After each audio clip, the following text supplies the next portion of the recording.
Suspense. And the producer of radio's outstanding theater of thrills, the master of mystery and adventure, William N. Robeson. H.G. Wells was one of the most remarkable writers of this century. A storyteller whose tales are more than mere entertainment designed for a moment of escape. They linger on in memory, seducing one into that sometimes dangerous and risky practice of thinking. Such a story you're about to hear. A story with a shattering moral. A story we guarantee you will not soon forget. Listen then as Mr. Raymond Burr stars in The Country of the Blind by H.G. Wells, which begins in exactly 1 minute. Memo on medals. Information about our military awards and decorations. The United States does not have any orders or ranking in the decorations it awards to Americans, as do other nations. For example, the English Order of the Garter is divided into several classes, depending on the rank of the recipient and the value of his services. Only one medal was granted by Congress in commemoration of a naval victory during the Revolutionary War. This was awarded to John Paul Jones, commander of the Bonon Richard, for his victory over the British frigate Seraphis on September 23, 1779. George Washington established the first military decoration in 1782, called the Badge for Military Merit. From it have come the Legion of Merit, the Purple Heart, and the Medal for Merit. Today, as in the past, medals represent a nation's effort to pay tribute to its heroes for their loyalty and unselfish devotion to duty. And now, The Country of the Blind, starring Mr. Raymond Burr. A tale well calculated to keep you in suspense. Once I had made my way across the Cordillera, I had to find Senor Cartwright if he was still alive. For it was he who had seen me last. That terrible night more than a year ago when I slipped and fell from a ledge 18,000 feet up the face of Mount Paris-Cotepetl. It was a long and painful journey, but at last I arrived at the mine, high in the Andes above Quito, where Senor Cartwright was superintendent. I dragged my aching feet across the porch of his shack and tapped on the door. Come in. Senor Cartwright, is it you? Yes? What do you want? You do not know me, senor? I know.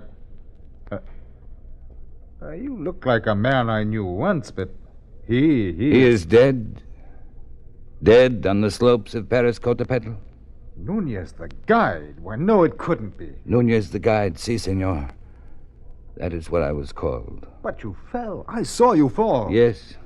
Why, it's unbelievable. Perhaps the gods of the mountain had reason to spare me. Nunez, if we'd had any idea, we would have... I know. I do not blame you. You could not have reached me, and if you had, I should not have welcomed you not at first, but later. What do you mean? Senor, you have heard the legend of the Country of the Blind? Yes, something about a fertile valley high in the mountains which was cut off centuries ago by a great landslide. Yes, the people who lived there had developed a strange illness which slowly made them blind, and after that their children were born blind? Yes. But what has that got to do with... It is no legend, senor. It is true. What? And you have heard the saying, in the country of the blind, a one-eyed man is king? Yes. That is not true, senor. I'm afraid I don't follow you, Nunez. Suppose you begin at the beginning. Very well. You remember that night on the face of the mountain? I'll never forget it. Trapped on a ledge scarcely a yard wide, you, Williamson, and I. You had unfastened your safety rope and were trying to set up a shelter when you slipped. Yes, I slipped and fell. Down through the icy black night. I fell perhaps 1,000 feet before I felt the heavy, stinging impact of snow. I'd fallen onto an almost perpendicular slope, and then I was sliding, tumbling over and over, and under me, around me, an immense avalanche of snow was rumbling, sliding with me. I fell with the snow for what seemed minutes, every second expecting the terrible, final impact. But the impact never came. Slowly, the avalanche subsided, flowing out upon a gentler slope, and finally, mercifully, I lost consciousness.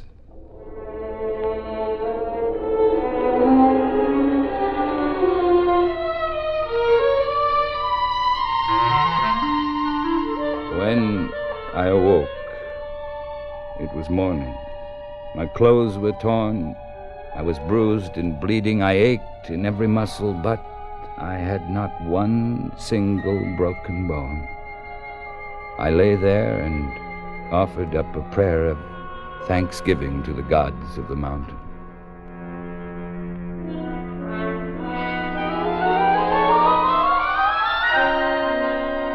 Far below me lay a lush valley, sparkling in the morning sunlight. I could see the stately trees and the green meadows fresh with dew. And then I saw them. People, men and women, working in the fields. Two of them who were quite close failed to notice me as I approached until I shouted. Only then did they look up attentively in my direction. I waved wildly at them, but they took no notice. Why, the fools must be blind. Blind? Could it be that I had fallen into the country of the blind? The second act of Suspense continues in 1 minute. Another visit with Joe and Daphne Forsythe. You're mercy, I understand. Joe. Joseph. What? Who is she? Who's who? Who were you dreaming about? Was I dreaming? You were talking in your sleep and giggling. How about that? What were you giggling about? I can't remember. Joseph, you mentioned a girl's name. Oh? What name? Spas. Spas? Yes, Spas. Candy Spas. It sounded like a dancer or a striptease or something. Oh. Oh, what? Well, I must have said Candy Spots. Candy Spots is a horse. I bet on him once. You bet on a horse? Yeah, we had a pool. I could have won $3. Well, you should have put the money into savings bonds. They're a much better investment. It was only 50 cents. For 63 cents a day, you can buy a $25 bond a month. And 1 year's worth of bonds will bring $300 when they mature. What's more, they're guaranteed to be winners. The whole United States stands behind them. Uh-huh. So don't waste money betting on horses. Put it in savings bonds. Okay. Can I still dream about horses, though? If you do it quietly. Say, why were you giggling about a horse? And now, we continue with Act 2 of The Country of the Blind, starring Mr. Raymond Burr, a tale well calculated to keep you in suspense. The country of the blind. I had fallen into the country of the blind. As that realization came over me, I remembered the words, "In the country of the blind, the one-eyed man is king." I walked toward the men, and I spoke to them. Hello. Oh, hello there. Who is this man? Or is he a spirit come down from the rocks? Oh, I'm a man, all right, just like you. But I've had a miraculous escape. And now I find myself here in your valley. Valley? What is valley? Come hither. Let me feel of you. Certainly. Here, my arm, my face. You see, I'm indeed a man, like yourself. My lips move with speech. You feel... Here, careful there. Careful, gently on the eyes. Eyes? What are eyes? This is strange. Feel this, Korea. Yes. He is imperfectly formed. Some strange bulge there. Unseemly. Oh, Oh, your eyes are shrunken in, but mine are whole. I can see. See? Pedro, he is a strange wild one. I wonder where he comes from. Down out of the rock? No. doubt. No. Over the mountains, out of the country beyond there, where men can see. From Bogota, where there are 100,000 people. And the city stretches out of sight. Sight? What strange words he uses, without meaning. We must lead him to the elders. No need to lead me, I can see. See? His senses are still imperfect. Lead him by the hand. But look, I can...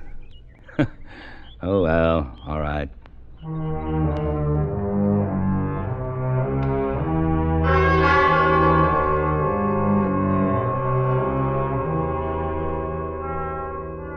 These people had been blind for centuries.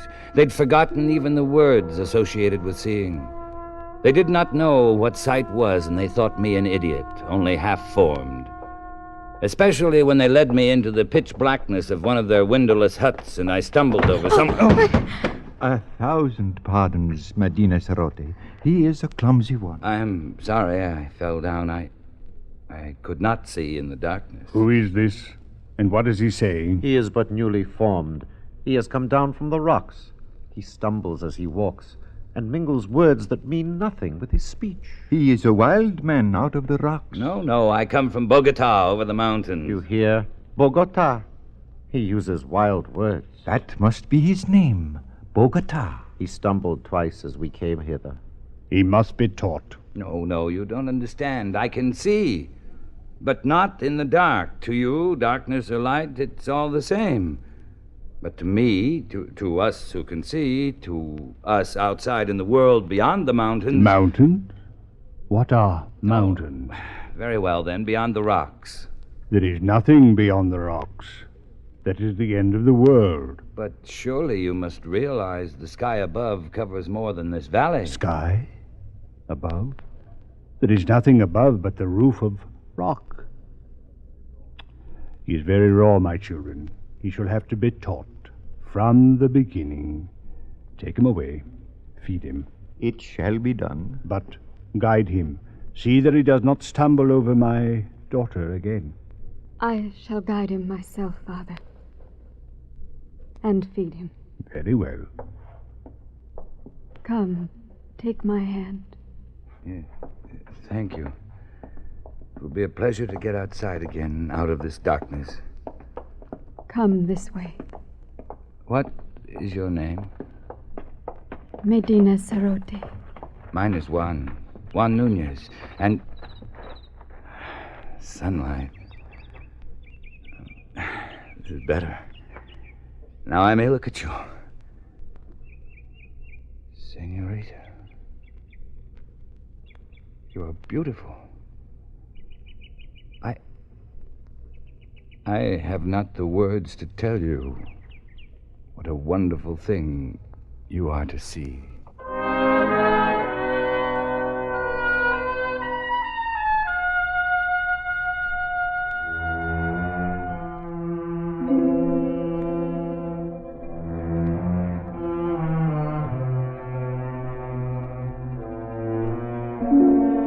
And so it began. I, the village idiot, the slave boy, I with my eyes still whole. I fell in love with Medina Sarote, the daughter of the elder of the village. Only to her could I open my heart. Only to her could I speak of the beauty I could see around me. It is a beautiful valley.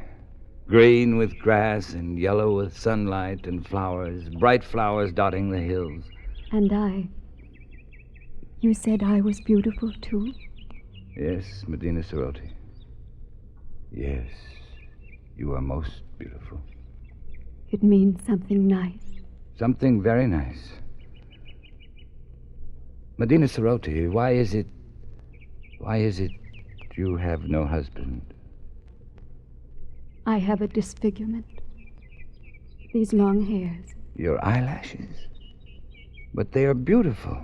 They are considered a disfigurement. Why, You are the most lovely girl in the valley. But they wouldn't know here, would they? So you have no husband? No. What do you think of me? Do you think of me like all the rest do? Do you think of me as an idiot? No. No, you have much to learn, but you will learn it, I'm sure. And you are kind and gentle. And your voice is soft. You speak the words that are soft and warm.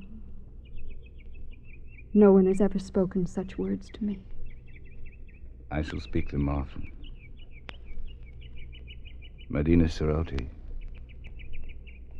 I love you. And I love you. Then, will you marry me? I would be very happy to.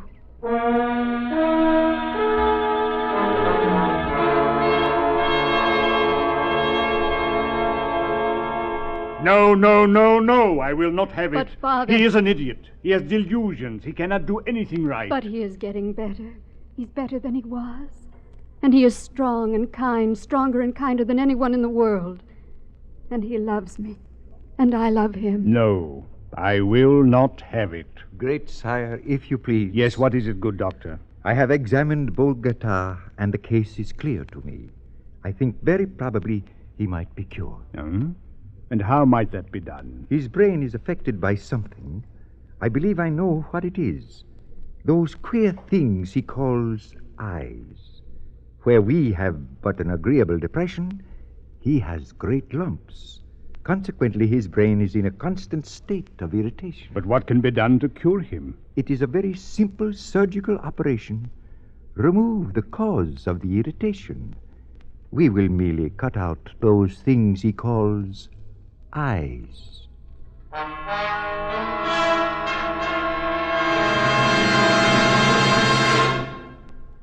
Act 3 of Suspense follows in 1 minute. We have, together, ample capacity and freedom to defend freedom. This is NATO, the North Atlantic Treaty Organization. NATO's many achievements are plates of the shield which it is forging to protect peace and freedom. But the shield is still thin and needs constant strengthening.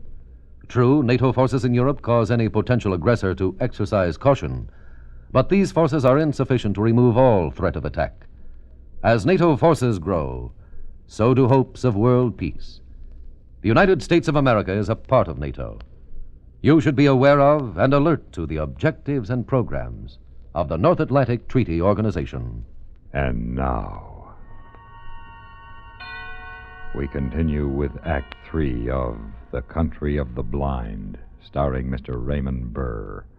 A tale well calculated to keep you in suspense.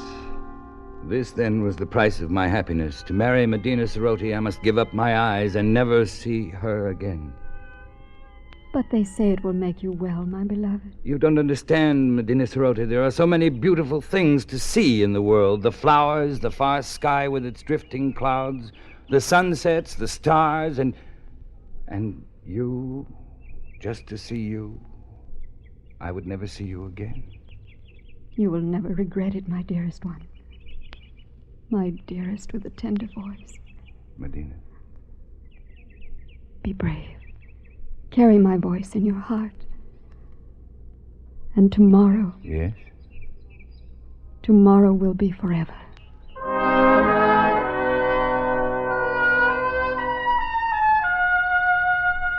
I only meant to go up on the rocks and look out over the valley, to spend my last day of sight, feasting my eyes on the wonderful, beautiful world of light and color. I drank it in, the green of the fields, the blue of the gently curving stream, the orange of the lichen in the rocky crevasses. I climbed higher to see the great snow-capped peaks towering above and away to the distant sky, and higher as the shadows turned the snow to purple and crimson and deep blue. The valley was far below, and as beautiful as a painting, but like a painting, unreal. Medina Ceroti was small, and far away, a distant dream. The world of sight was here, all around, overpowering, wonderful. I turned and began to climb up that sheer rock wall.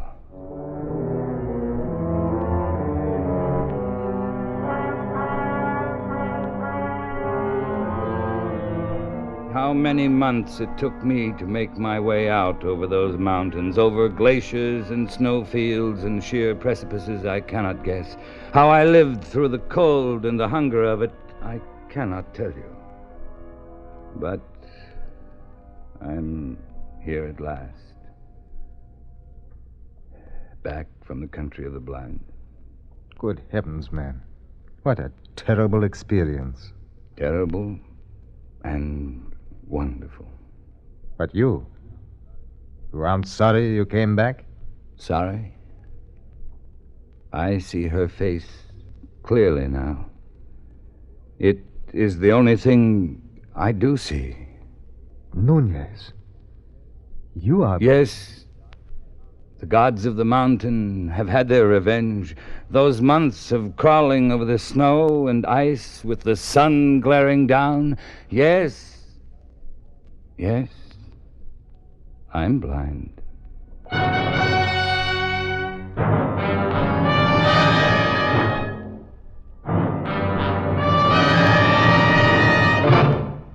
Suspense.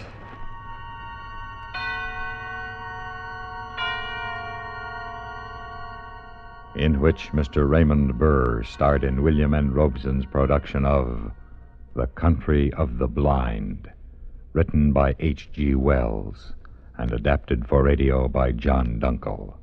Supporting Mr. Burr in The Country of the Blind were Peggy Weber, Ben Wright, Ed Jerome, Edgar Barrier, and Jay Novello. Listen.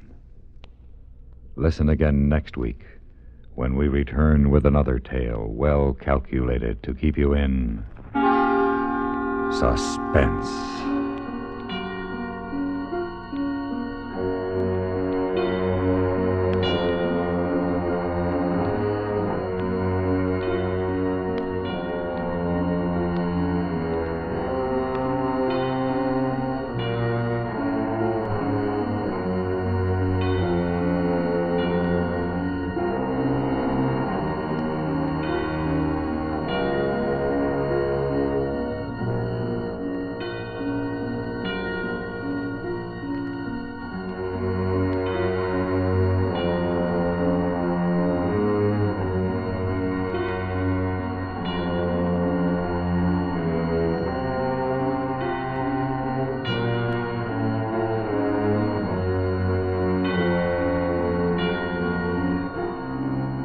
Suspense has been brought to you through the worldwide facilities of the United States Armed Forces Radio and Television Service.